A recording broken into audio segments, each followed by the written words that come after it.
Casting. TF1 diffusé samedi soir la deuxième salve de duel, permettant aux coachs de départager leurs candidats avant les primes en direct de The Voice saison 7.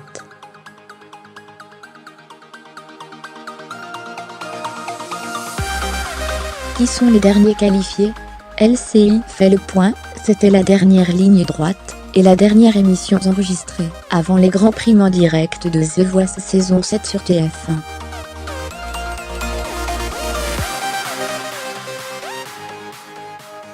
Pour les ultimes duels, les coachs avaient concocté des oppositions parfois inattendues.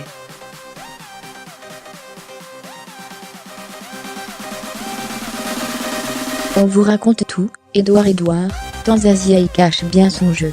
Dandy crooné en costard, Edouard semble parfois s'excuser d'être là.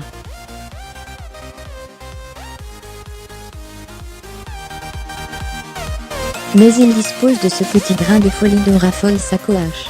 Reste qu'il lui a fallu batailler pour triompher de Carola, la bombère ''N''B, avec laquelle il a livré un étonnant combat sur Je t'emmène au vent de Louise Attaque.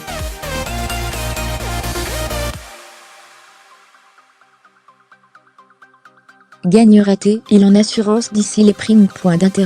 Guillaume, tant Mikas, chanteur belge à la gestuelle très particulière, dispose surtout de l'une des voix les plus singulières de cette saison 7.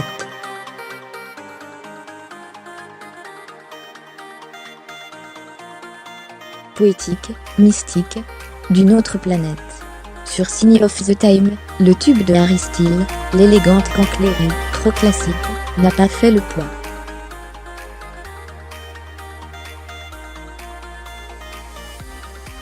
À tel point que Mika n'a même pas demandé son avis aux autres, et tant Pascal Obispo, le décalage est troublant.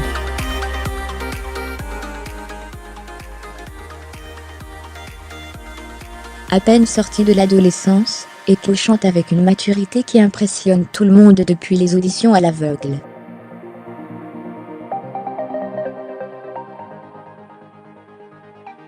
En duo avec la sexy Kelly sur Jacadi de Christophe Willem, une chanson signée Zazie, elle s'est imposée sans forcer.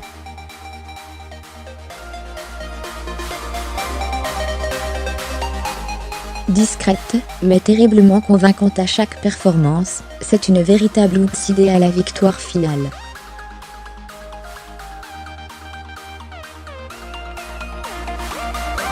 Gabrielle, tant Florent Pagny l'a eu chaud. En duo avec Laura Cortesi sur le magnifique Don Givop de Petit Gabriel et Catebuche, Gabrielle a déployé sa voix de ténor à la André Bocelli avec justesse et émotion.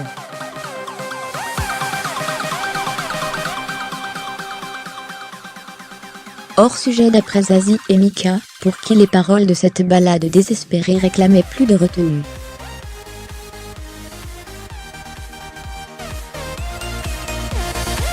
Sauf que Florent Pagny, pas vraiment anglophone de son propre aveu, craque pour ce timbre chaleureux taillé pour aller loin dans le concours.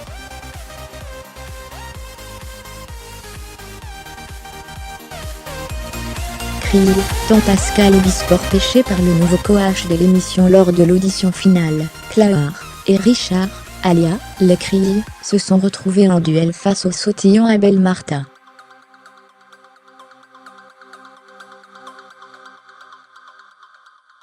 Ensemble, ils ont repris Alors on danse, le tube de Stromae, dans une version revue et corrigée par le duo.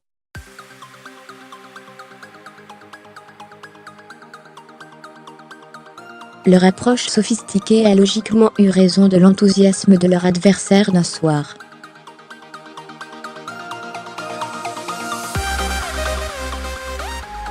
Liv, tant Zazie en doute le duel, le moins convaincant de la soirée.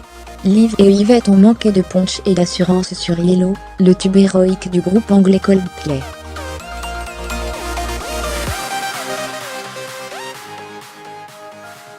Le charme un peu mystérieux de la première a visiblement eu raison du côté solaire de la seconde.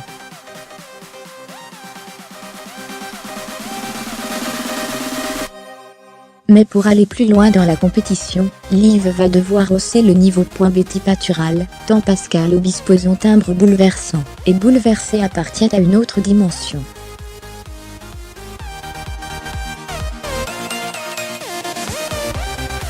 Samedi Coach l'a mise en danger en l'opposant au trio Ja sur Désenchanté, le tube pop-rock de Mylène Farmer.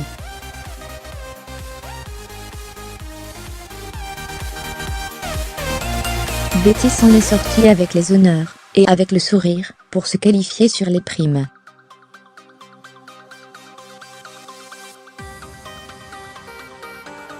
Et confirmer son statut de grande favorite. Yasmine Amari, tant Florent Pagny star en Algérie, la belle Yasmine Amari pouvait se méfier de la diva Mystique Nouri.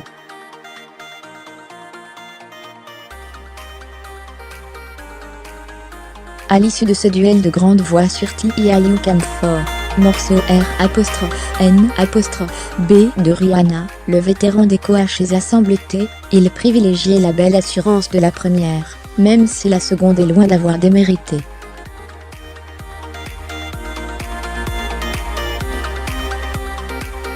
Plus grand que retrouvez toutes les infos et vidéos de The Voice 7 sur la page officielle de l'émission. Jérôme Vermelin mit à jour, créé.